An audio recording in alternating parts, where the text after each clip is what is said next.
আর আমলে সালেহের মধ্যে সবচেয়ে উত্তম হচ্ছে আল্লাহ পাকের দরবারে সালাত, নামাজ। এই জন্য 5 ওয়াক্ত নামাজের কথা যেন বারবার বলতে হবে। শেষ যেই কথাটা বলি, আমরা উম্মতে মুহাম্মদ, আল্লাহ পাক চাইবেন আমাদেরকে একটি পুত্র ওসিলার দ্বারা আমাদেরকে মাফ করে দেবেন। আমার ভাইরা, নবী করিম সাল্লাল্লাহু আলাইহি ওয়াসাল্লাম ইরশাদ করেছেন, আদাল্লু আলাল খায়রি কাফাইল।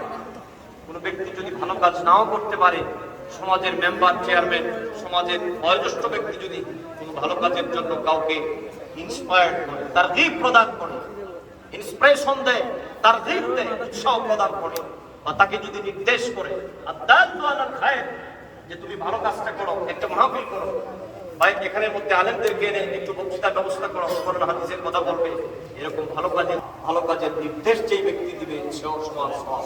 সুবহানাল্লাহ। সুতরাং এই মাহফিলগুলো ভালো কাজ না খারাপ কাজ, আমাদের ইতিহাস, ঐতিহ্য, সংস্কৃতির একটা অংশ হচ্ছে, করবেন না। আল্লাহ পাক যেন আমাদেরকে কবুল করেন।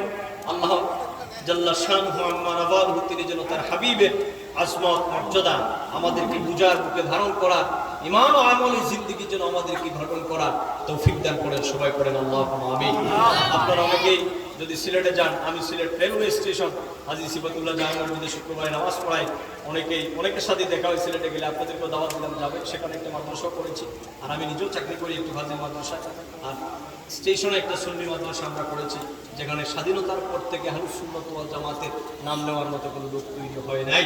চতুর্দিকে আপনারা জানেন, চতুর্দিকে বাতিলদের প্রায় 8-10টা মাদ্রাসা, সেখানে আমরা আহলুস সুন্নাত ওয়াল জামাতের কার্যক্রম আলহামদুলিল্লাহ খুব দ্রুত গতিতে এগিয়ে চলছে।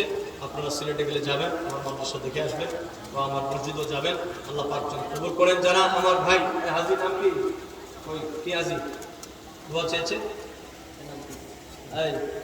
কোন হাজী না, কোন হাজী সাহেব দোয়া চেয়েছেন, আরো কয়েকজন দোয়া চেয়েছেন। আমি আমার ভাইদের কাছে বলে গেলাম, উনি আখেরে মোনাজাত দিবেন। আর আমার যুবক ভাই যারা এখানে পরিশ্রম করেছেন, সকলের জন্যই দোয়া রইল, মোনাজাত করবেন আমার ভাই।